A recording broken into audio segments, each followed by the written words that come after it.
انا آتی کبھی ہی قبل یرتد الیک طرفک۔ آصف بن برخیہ نے کہا جس کے بعد زبور کا علم تھا، اللہ کے ولی نے کہا وہ تخت میں لا سکتا ہوں آنکھ جھپکنے سے پہلے۔ 1 سیکنڈ بعد ختم ہوئی، تخت موجود تھا۔ یہ اس ولی کی روحانی پاور ہے، وہ اپنی جگہ سے ہلا نہیں ہے، اس نے کوئی ہاتھ لمبا نہیں کیا، کوئی سواری نہیں بھیجی گئی، کار کو جہاز نہیں بھیجا گیا۔ اس ولی نے کہا گفتہ ہے اللہ بود، گر سے از حلقوں میں عبداللہ بود، من کھانا للہ کان اللہ لہو۔ اس نے کہا میں لا سکتا ہوں، بات ختم ہوئی، جو تخت موجود تھا۔ یہ اس ولی کی روحانی پاور ہے، ابھی سائنس اس مقام تک نہیں پہنچی۔ مولا علی شیر خدا کے بارے میں ہے کہ آپ کوفہ کی مسجد کے اندر بیٹھے، آپ کے سامنے جو کی خشک روٹی پڑی تھی اور پانی کا برتن پڑا تھا۔ دیکھیں وقت کا بادشاہ ہے، خلیفۃ المسلمین، امیر المومنین، مسلمانوں کا حاکم، غذا کیا ہے؟ جو کی خشک روٹی۔ علامہ اقبال نے کہا ہے تیری خاک میں ہے اگر شرر تو خیال فقر و غنا نہ کر، کہ ہے جہاں کہ ہے نان شعیر پر جہاں، کہ ہے نان شعیر پر مدار قوت حیدری۔ طاقت کا مدار اس جو کی روٹی پر ہے، حیدری قوت کا دار و مدار اس جو کی روٹی پر ہے، لیکن جو کی روٹی پر بھی نہیں ہے، کیونکہ دیکھنے والے کسی نے کہا کہ جب آپ روٹی کھا رہے تھے تو آپ کو پسینہ آ رہا تھا۔ اس نے کہا آپ وہ علی المرتضیٰ ہیں جنہوں نے خیبر کا دروازہ اکھیڑا تھا، جسے بعد میں کہتے ہیں 70 آدمی نہیں ہلا سکتے تھے، اور آپ جو کی روٹی کھاتے ہو تو تمہیں پسینہ آ رہا ہے۔ مولا علی شعر ما کلا تو بابا خیبرہ بے قوت جسدانیہ بل بے قوت روحانیہ۔ میں نے جسمانی طاقت سے وہ دروازہ نہیں اکھیڑا تھا، میں نے روحانی قوت سے اکھیڑا تھا۔ لیکن روح کے جو مقامات ہیں وہ بھی عقل میں نہیں آتے، لہذا گزر جا کر سے آگے کہ یہ نور چراغ راہ ہے منزل نہیں، عشق پر اعمال کی بنیاد رکھ۔ عقل کو تنقید سے فرصت نہیں، عشق پر اعمال کی بنیاد رکھ۔ یہ عقل کا گھوڑا یہ ٹھوکریں کھاتا ہے اس میدان کے اندر۔ تو میں عرض کر رہا تھا کہ اللہ کے محبوب تشریف لے گئے تو وہاں موسیٰ علیہ السلام بھی تھے۔ معلومہ کہ ایک روح کئی مقامات پر نظر آ سکتی ہے۔ یہ تو ایک دیوبندی مولوی اشرف علی تھانوی نے لکھا ہے، جمال الاولیاء اس کی کتاب ہے، خضری مجذوب کے بارے میں۔ ایک خضری مجذوب، ولایت کے 2 درجات ہیں نا، کہ بھئی یہ سالک ہے، مجذوب ہے، ابدال ہے، ولی ہے، اوتاد ہے، اخیار ہے، کتب ہے، کتب الاقطاب ہے۔ یہ روحانیت کے مقامات ہیں۔ تو مجذوب کی بات کر رہا ہے، مجذوب بھی بندہ نیک ہوتا ہے، رب تعالیٰ اس کو تجلی کرتا ہے تو اس کا عقل کام کرنا چھوڑ دیتا ہے۔ کلندر بھی ایک مقام ہے، علامہ اقبال نے خود کو کلندر کہا ہے، شاہ ابو علی کلندر، اس کے بارے میں علامہ اقبال نے ایک نظم لکھی ہے، بازگی آمرے بازگی عاملے بدگوہرے ورنہ بخشم ملک تو بات دیگرے۔ حضرت شاہ ابو علی کلندر کے کسی مرید کو کسی گورنر نے مارا، اس مرید نے آ کر گورنر کی شکایت کی کہ اس نے بلا وجہ بغیر قصور کے مجھے سزا دی ہے۔ تو شاہ ابو علی کلندر نے بادشاہ وقت کو خط لکھا، خط کے اندر یہ شعر ہے جس کو علامہ اقبال بیان کریں، بازگی ای عاملے بد گوہرے ورنم بخشم ملک تو با دیگرے۔ شاہ ابو علی کلندر کہتے ہیں اس گورنر کو سزا دے، اس کو معزول کر ورنہ میں تیرا ملک کسی اور کو دے دوں گا۔ معلوم ہے کہ ولایت میں یہ ہے، روحانی پاور یہ ہے۔ تمہارے کہنا کہ موسیٰ علیہ السلام وہاں تھے، آخری مقام جو تھا وہ سدرہ تھا، جبریل کا مقام ہے، آگے فرشتے نہیں جا سکتے، جبریل نہیں جا سکتا، جبریل وہاں رک گیا، براق بھی رک گیا۔ اللہ کے رسول فرمایا جبریل آگے چلو، اگر یک سر منہ برتر پرم فروغ تجلا بسودت پرم، جبریل کہتا ہے کہ اگر میں ایک بال برابر بھی اوپر جاؤں تو جل جاؤں۔ تو بعض صوفیہ نے کہا کہ بھائی جبریل کا عشق ابھی کچا تھا، پختہ نہیں تھا۔ جبریل نے نہیں دیکھا کہ اللہ کے رسول کے کپڑے جوتا مبارک بھی جا رہا ہے، اگر یہ اللہ کے رسول کے دامن کو پکڑ لیتا تو یہ بھی بچ جاتا، لیکن اس نے کہا کہ میں اوپر نہیں جا سکتا، جل جاؤں گا۔ فروغ تجلا بسودت پرم۔ آگے کہتے ہیں کہ رف رف ایک تخت تھا، اللہ کے رسول کو اس پر بٹھایا گیا، 70,000 حجابات، حجاب تو پردے کو کہتے ہیں، یعنی لامکان ربط کی بارے میں گان پہنچنے کے لیے 70,000 پہلے حجابات تھے، جس کو رف رف نے، ہر حجاب کی موٹائی جو ہے 500 سال تھی اور ان کے درمیان فاصلے تھے، اور یہ 70,000 حجابات طے کر کے اللہ کے رسول کعبہ کوسین کا ایک مقام ہے۔ کعبہ کوسین کمان کو کہتے ہیں، کوسین 2 کمانیں، جو 2 کمانیں جتنی قریب ہوتی ہیں، یعنی سما دنا فتح اللہ، اللہ کے رسول رب کے قریب ہوئے، پھر اور زیادہ قریب ہوئے، جہاں جیسے 2 کمانیں آپس میں مل جاتی ہیں۔ اس کی وجہ تفاسیر میں یہ ہے کہ بادشاہ اگر آپس میں صلح کرتے 2 بادشاہ، تو صلح کا طریقہ یہ ہوتا تھا کہ وہ دونوں اپنی کمانوں کو ملاتے اور دونوں اس میں ایک تیر رکھ کر اسے چھوڑتے، اور یہ ایک قسم کا وعدہ ہوتا تھا کہ تیرا دوست میرا دوست، تیرا دشمن میرا دشمن۔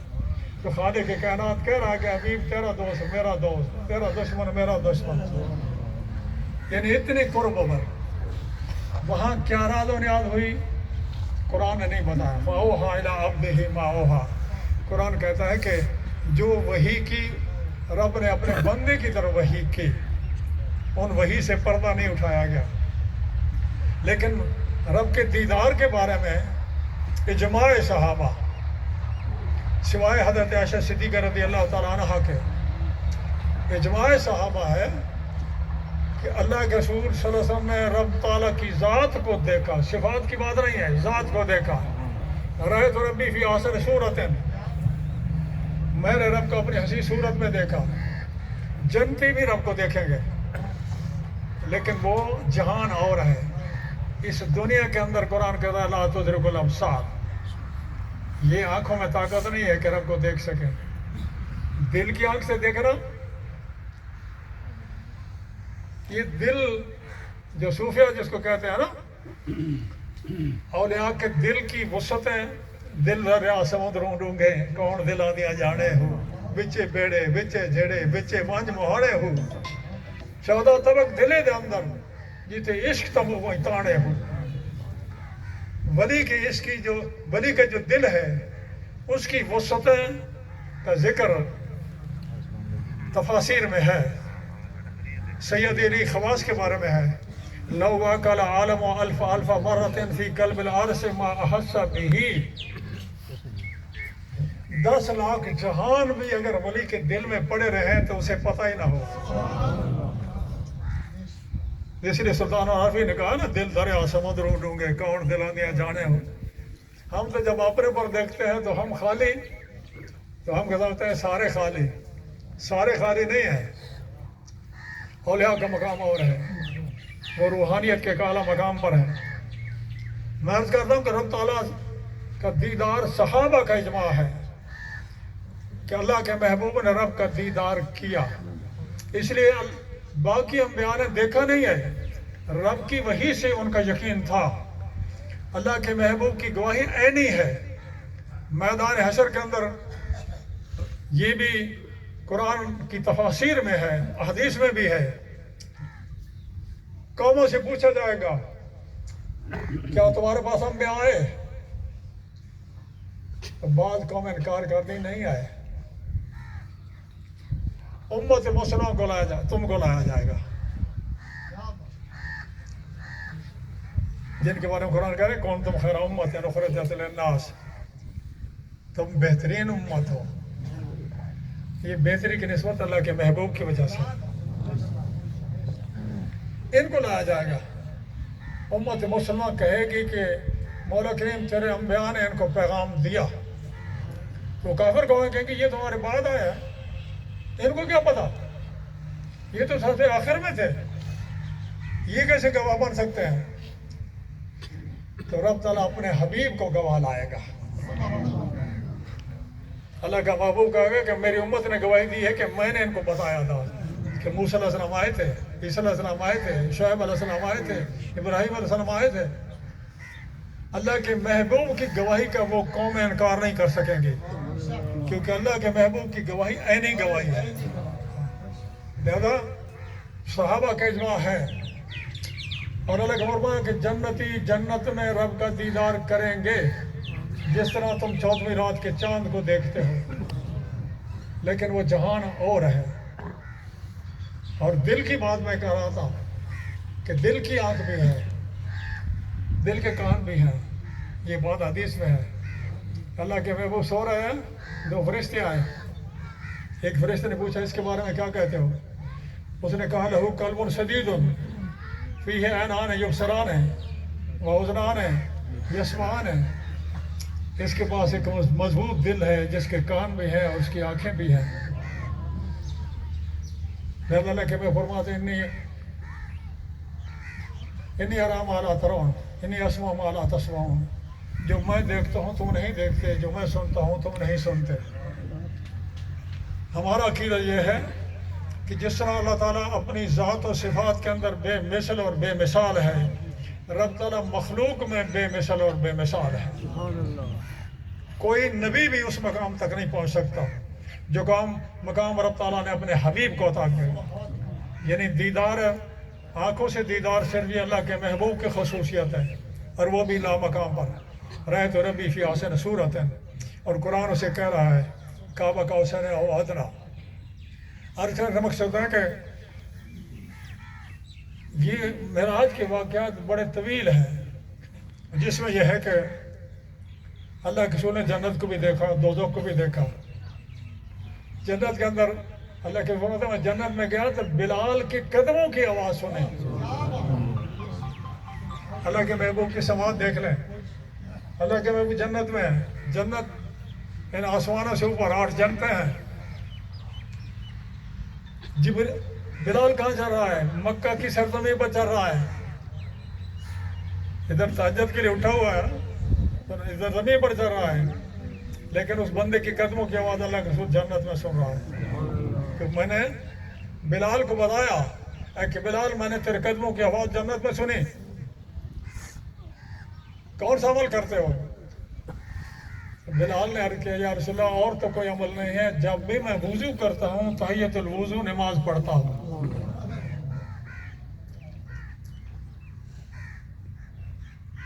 عمل یہ جنت میں درجات تو بلند کرے گا، لیکن جنت میں داخلہ رب کے فضل سے ہوگا.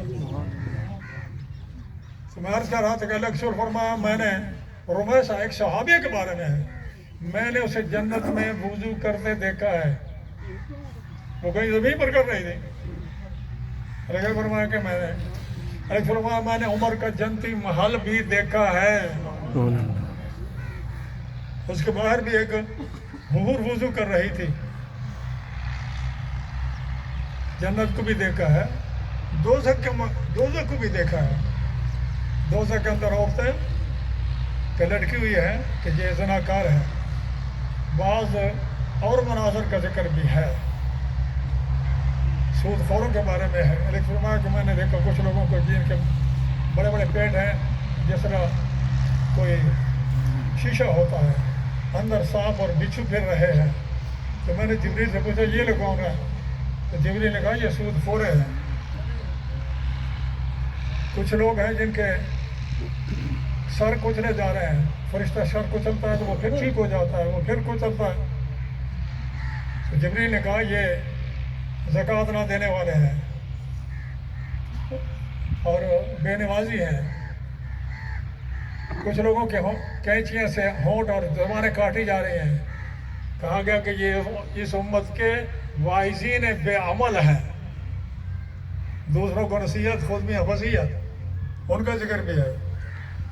اور کچھ لوگ یہ کھیتی کاشت کرتے ہیں، وہ کھاتی کاٹتے ہیں، کھیتی پھر بڑھ جاتی ہے، پھر کاٹتے ہیں، وہ کھیتی اور بڑھ جاتی ہے. تو اللہ کے رسول نے جبریل سے پوچھا یہ لوگ کون ہیں؟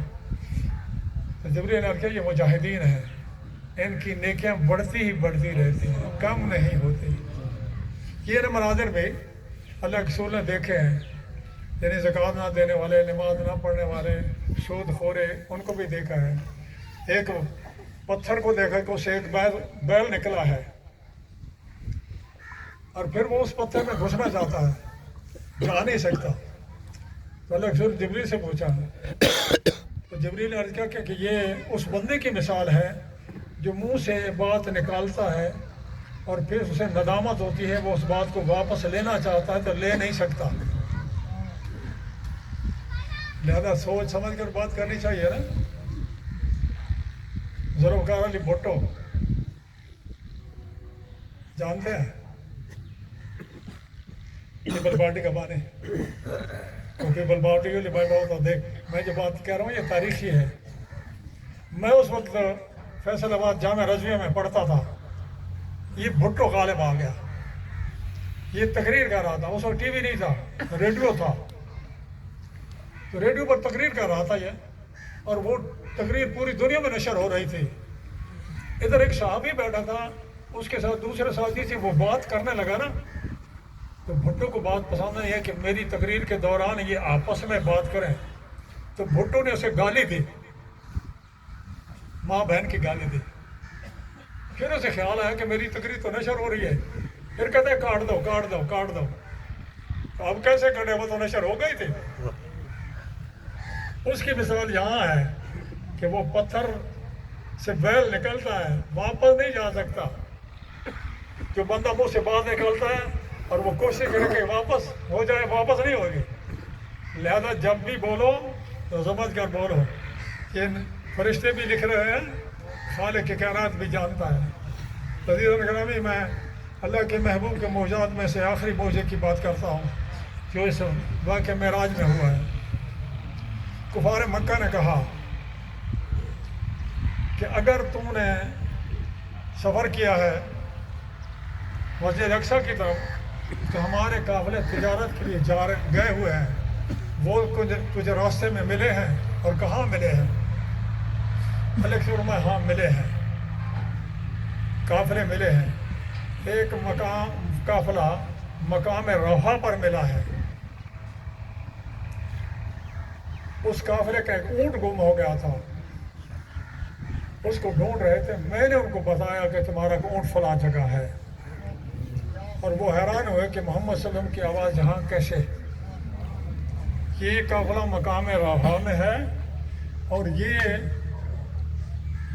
یہاں بدھ کی شام کو سورج غروب ہو رہا تو یہ پہنچے گا. تمہارا دوسرا قافلہ مقام ذی مروہ میں تھا، وہ بدھ کی دوپہر کو پہنچے گا. اس کا جو پہلا اونٹ تھا وہ میرے براق سے ڈرا، اس نے اپنے 2 سواروں کو گرا دیا. یہ اس کی نشانی ہے کہ میں نے ان کو دیکھا ہے، وہ دوپہر کو آئے گا. اور تیسرا جو قافلہ تھا وہ مقام تلیم جگہ کا نام بتایا، اور وہ بدھ کی صبح کو آئے گا. اس کے پہلا جو اونٹ تھا وہ دھاری دار تھا، اور اس پر جو بندہ سوار تھا وہ اپنے غلام سے کمبل مانگ رہا تھا کہ مجھے سردی لگ رہی ہے، مجھے کمبل دو. کفار نے کہا ٹھیک ہے، ہمارے کافر 3 گئے ہوئے ہیں. اللہ کے رسول نے دن بتایا بدھ کو، ایک قافلہ صبح کو آئے گا، ایک دوپہر کو، ایک غروب آفتاب کے وقت. کافر پہاڑوں پر چڑھ کر بیٹھے ہیں کہ اللہ کے رسول کی بات کی تصدیق کے لیے. پہلا قافلہ صحیح ٹائم پر آیا، سورج نکل رہا ہے اور قافلہ مکہ میں داخل ہو رہا ہے. دوسرا قافلہ بھی ٹھیک ٹائم پر آیا، سورج سر پہ ہے اور قافلہ شہر مکہ میں داخل ہوا. تیسرے قافلے کے بارے میں ہے کہ کافر تو پہاڑ پر چڑھ کر بیٹھے ہیں اور میلوں تک قافلے کا کوئی نشان نہیں ہے. کافروں نے کہا ہمیں موقع مل گیا ہے، محمد صلی اللہ علیہ وسلم کو جھٹلانے کا کہ اب تو سورج غروب ہونے والا ہے اور میلوں تک قافلے کا نشان ہی نہیں ہے. تو حدیث میں ہے کہ اللہ کے رسول نے سورج کو فامر الشمس فحبست، سورج کو اللہ نے حکم دیا تو وہ ادھر رک گیا. جب تک وہ قافلہ مکہ میں داخل نہیں ہوا سورج ٹھہرا رہا. یعنی اللہ کے محبوب صلی اللہ علیہ وسلم کی یہ معجزات ہے. بلکہ ہمارا عقیدہ ہے کہ اللہ کے رسول کی پوری ذات گرامی معجزہ ہے. اور یہ میں نہیں کہہ رہا، قرآن کہہ رہا ہے. قرآن پاک اللہ کے رسول کو برہان کہہ رہا ہے. برہان دلیل کو بھی کہتے ہیں، برہان معجزے بھی کہتے ہیں. اللہ کے محبوب کا پسینہ بھی معجزہ ہے. اللہ کے محبوب کا لعاب دہن بھی معجزہ ہے. اللہ کے محبوب کا ہاتھ بھی معجزہ ہے. اٹھتا ہے تو چاند ٹوٹتا ہے. آخری بات آپ سے کروں، یہ بات کسی صاحب علم نے لکھی ہے. وہ کہتے ہیں کہ بھائی آج کل وہاں کی گلوبل ویلتھ بن گیا ہے، دنیا اکٹھی ہو گئی ہے، دنیا کو سائنس نے سمیٹ دیا ہے. میں کہیں جلسہ تھا، یہودی تھے، عیسائی تھے، ہندو تھے، مسلمان تھے، اور سب کو وقت دیا گیا کہ اپنے اپنے لیڈر کا تعارف کراؤ. یہودی کو بلایا گیا، اس نے حضرت موسیٰ علیہ السلام کی تعریف کی کہ ان کا معجزہ تھا کہ حضرت موسیٰ علیہ السلام کا ڈنڈا عصا بنتا تھا، اپنے ہاتھ بغل میں ڈالتے باہر نکالتے تو وہ سورج کی طرح چمکتا تھا.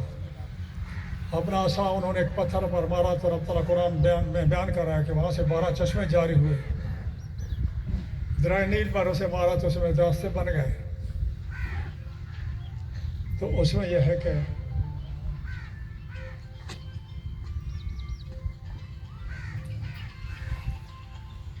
اب یہودی کے بعد عیسائی کی بات آئی. عیسائی نے حضرت عیسیٰ علیہ السلام کے معجزات واقعی بہت زیادہ ہیں اور قرآن اس کو بیان کر رہا ہے.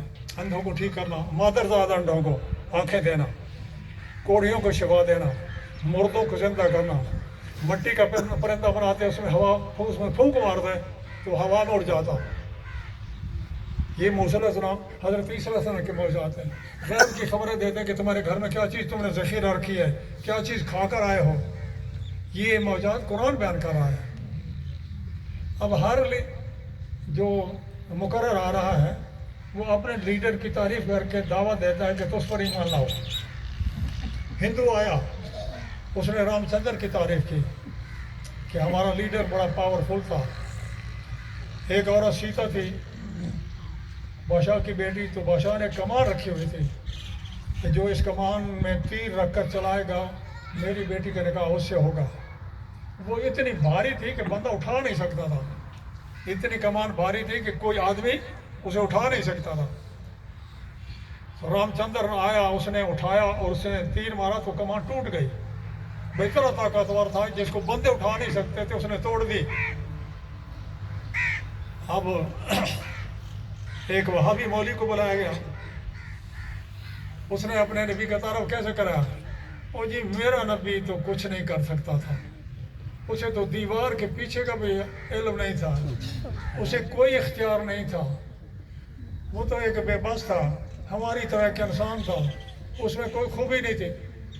اب سوال یہ پیدا ہوتا ہے کہ کیا کوئی اس نبی پر جسے کوئی اختیار ہی نہیں ہے، جو کچھ جانتا ہی نہیں ہے، جس کا کوئی مقام اور مرتبہ ہی نہیں ہے، یہ تعارف اسی طرح کراتے ہیں؟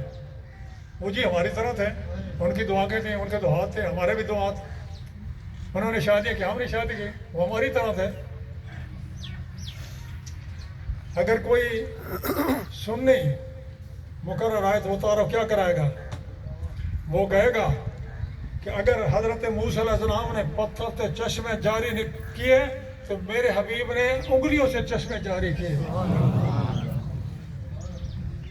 وہ عیسیٰ علیہ السلام کے ماننے والوں کو کہے گا کہ عیسیٰ علیہ السلام کا اگر معجزہ ہے کہ زندوں کو مردہ کیا تو اللہ کے رسول نے پتھروں سے کلمہ پڑھوایا ہے، ان چیزوں کو زندگی دی ہے. اس نے حنان آج حجر رسول نالا میزد ہم چور باب عقول. اللہ کے رسول مسجد نبی کے اندر جس کھجور کے تنے سے کھڑے ہو کر واز فرماتے تھے وہ اللہ کے رسول کے فراق میں رویا ہے. صحابہ کہتے ہیں اس کے رونے کی آواز مسجد نبی میں گونج رہی تھی. ایک خشک لکڑی اللہ کے رسول کے ہجر میں رو رہی ہے. یہ عظیم معجزہ ہے. اور اللہ کے رسول کا کلمہ تو پتھروں نے پڑھا ہے, ابو جہل کے ہاتھوں میں کنکریوں نے کلمہ پڑھا ہے, لیکن وہ حضرت بے ایمان تھا, مانا نہیں ہے. حضرت نے کہا محمد صلی اللہ علیہ وسلم بڑا جادوگر ہے, اور اس ہندو کو کہا کہ تیرا رام چندر بڑا طاقتور تھا کہ اس نے کمان کو توڑا, میرے حبیب نے اپنے اشارے سے چاند کو توڑا. تیری انگلی اٹھ گئی, ماہ کا کلیجہ چر گیا. لہذا اللہ کا رسول سراپا معجزہ, آپ کی ہر ادا ایک معجزہ ہے, بے مثل ہے, بے مثال ہے. اور حیثیت مسلمان کی یہ عقیدہ رکھیں کہ اللہ کے رسول اپنی ہر صفت میں, جس طرح رب تعالیٰ اپنی صفات میں, اپنی ذات میں بے مثل اور بے مثال ہے, اس نے اپنے حبیب کو بھی مخلوق میں بے مثل اور بے مثال بنایا ہے. وما علینا الا البلاغ.